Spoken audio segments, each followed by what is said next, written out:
ඔයාලා දන්නවද මේ ඩොක්සිපෙප් කියන්නේ මොනවද කියලා?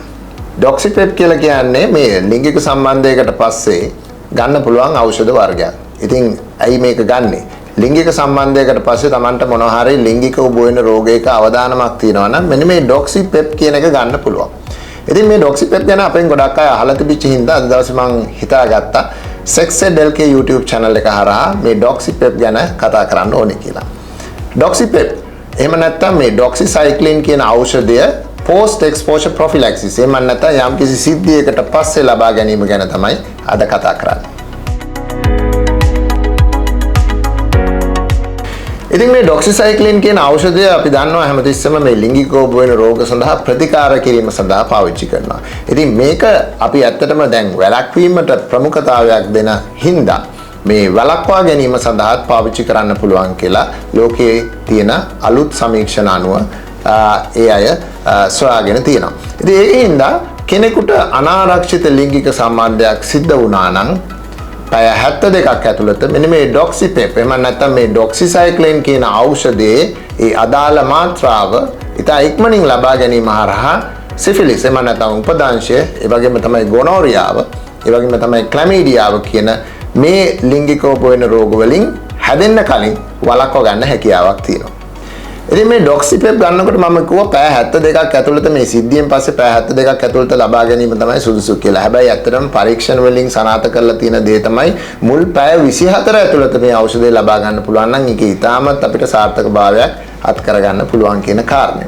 ඉතින් එතකොට කෙනෙක්ට හිතෙන්න පුළුවන් මේ ඩොක්සිපෙප් ගන්නෙ කොහෙන්ද? මම කොහොමද මේකේ මාත්‍රාව ගැන තීරණයක් ගන්නෙ කියලා. ඉතින් ඇත්තටම මේ ඩොක්සිපෙප් ගන්න එක වෛද්‍යවරයෙකුගේ නිර්දේශය ඇතුව ගන්න කියන එක තමයි මගේ යෝජනාව. මොකද ඒකට හේතුව තමයි අපි ඕනම ඖෂධයක් ගනිද්දී ඒකේ තියෙන සංකූලතා, ඒ වගේම තමයි ඒකේ තියෙන අපි කියනවා සයිඩ් ඉෆෙක්ට්ස් ගැන දැනගෙන ඉන්න ඕනේ. ඒ වගේම තමයි තමන් ගන්න ඖෂධ තමන්ට තියෙන ලෙඩ, ඒ වගේම තමයි අපි දන්නේ නැතුව තමන්ට ආසාත්මිකතාවයන් තියෙන්න පුළුවන්. ඉතින් ඒ හරහා තමන්ට වෙනත් ප්‍රශ්නත් ඇති වෙන්න පුළුවන්. ඉතින් ඒකින්ද සුදුසුකම් තියෙන වෛද්‍යවරයෙක් හරහා මේ වගේ ඖෂධ ගන්න පුළුවන් නම් ඒක තමයි අපිට කරන්න පුළුවන් හරිම දේ. ඉතින් ඔබට මේ අනාරක්ෂිත ලිංගික සම්බන්ධයක් සිද්ධ වූ වහාම ඔයාලට පුළුවන් මේ HIV ආසාදනය වළක්වන ඖෂධ ලබා ගන්න. හෙපටයිටිස් B සඳහා ඒ වළක්වීමේ ක්‍රමවේදයන් වලට යන්න. ඒ වගේම තමයි මේ ඩොක්සිපෙප් වගේ ඖෂධ හරහා අනිකුත් ලිංගික උබ වෙන රෝගත් යම් තරමකට අපිට පුළුවන් වෙනවා පාලනය කරගන්න. ඉතින් ඒකින්ද ඒ වගේ අනාරක්ෂිත සිද්ධියක් නැත්නම් අනාරක්ෂිත ලිංගික සම්බන්ධයකට තමන් නිරාවරණය වුණා නම් කෙනෙක් කරන්න වෙන්නේ ඉක්මනින්ම ගිහිල්ලා තමන්ගේ පවුලේ වෛද්‍යවරයා වෙන්න පුළුවන්. එහෙම නැත්නම් වෙන සුසුකම් තියෙන වෛද්‍යවරයෙක් හම්බෙලා එක්කෝ රජයේ සායන තියෙනවා. අපි දන්නවා දිවෙන පුරා සායන 40ක් විතර තියෙනවා. ඉතින් ඒ සායනයකට ගිහිල්ලා තමන්ගේ මේ සිද්ධිය ගැන කියලා බොහොම ඉක්මනින් ඒ සඳහා ප්‍රතිකාර ගැනීමෙන් තමන්ට එන්නට තියෙන මේ වගේ ආසාදන වලින් වැළකී ඉන්නට හැකියාවක් තියෙනවා.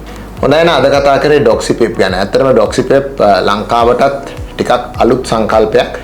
හැබැයි ගොඩක් වැදගත් වෙනවා. මොකද අපි දන්නවා අපේ රටෙත් ගොඩක් මේ අනාරක්ෂිත ලිංගික සම්බන්ධ වෙනවා. ඒ වගේම තමයි මේ අනාරක්ෂිත ලිංගික සම්බන්ධ හරහා ඇතිවෙන ලිංගික උබ වෙන රෝග වල වැඩිවීමේ ප්‍රවණතාවයකුත් අපිට දකින්නට ලැබෙනවා. ඉතින් මේ වගේ සංකල්ප හරහා මේ වගේ ප්‍රතිකාර හරහා තමන්ට කෙනෙක්ට ලෙඩක් හැදෙන්නට කලින් ඒක වළක්වා ගන්න පුළුවන් නම් ඒක ඇත්තටම හොඳ දෙයක්. ඉතින් මේ ගැන දැනුවත් වීම ඇත්තටම වැදගත් වෙනවා. මොකද දැනුවත් වුණොත් විතරයි කෙනෙකුට ගිහිල්ලා මේ වගේ ඖෂධ ලබා ගැනීමේ හැකියාවක් ලැබෙන්නේ. ඉතින් ඒකින්ද එවැනි ආසාදනයක් තමන්ට බැලදෙන්නට අවදානමක් ඇති වූ හැම අවස්ථාවෙම නොපමාව ගිහිල්ලා ඒ තමන්ගේ ඒ වගේ ඖෂධ අරගෙන ඒ තමන්ට එන්න තියෙන ඒ ආසාදන වළක්වන්න කියන එක තමයි අපේ ඉල්ලීම. ඉතින් අද දවසේ ඇත්තටම අපි කතා කරේ තවත් වළක්වා ගැනීමේ ක්‍රමයක් ගැන, ඩොක්සිපෙප් ගැන. ඉතින් මේ වගේ තවත් අලුත් මාතෘකා අපි ඉස්සරහටත් කතා කරන්න බලාපොරොත්තු වෙනවා. ඔයාලගේත් ලිංගික සෞඛ්‍යමය ගැටලුව ඔයාලට ලියලා එවන්න පුළුවන්. අපේ WhatsApp නම්බර් එක තියෙනවා. ඒ වගේම තමයි Facebook කරා. ඉතින් තවත් දවසක හමු වෙනකන් ඔබ සැමට සුබ දවසක්.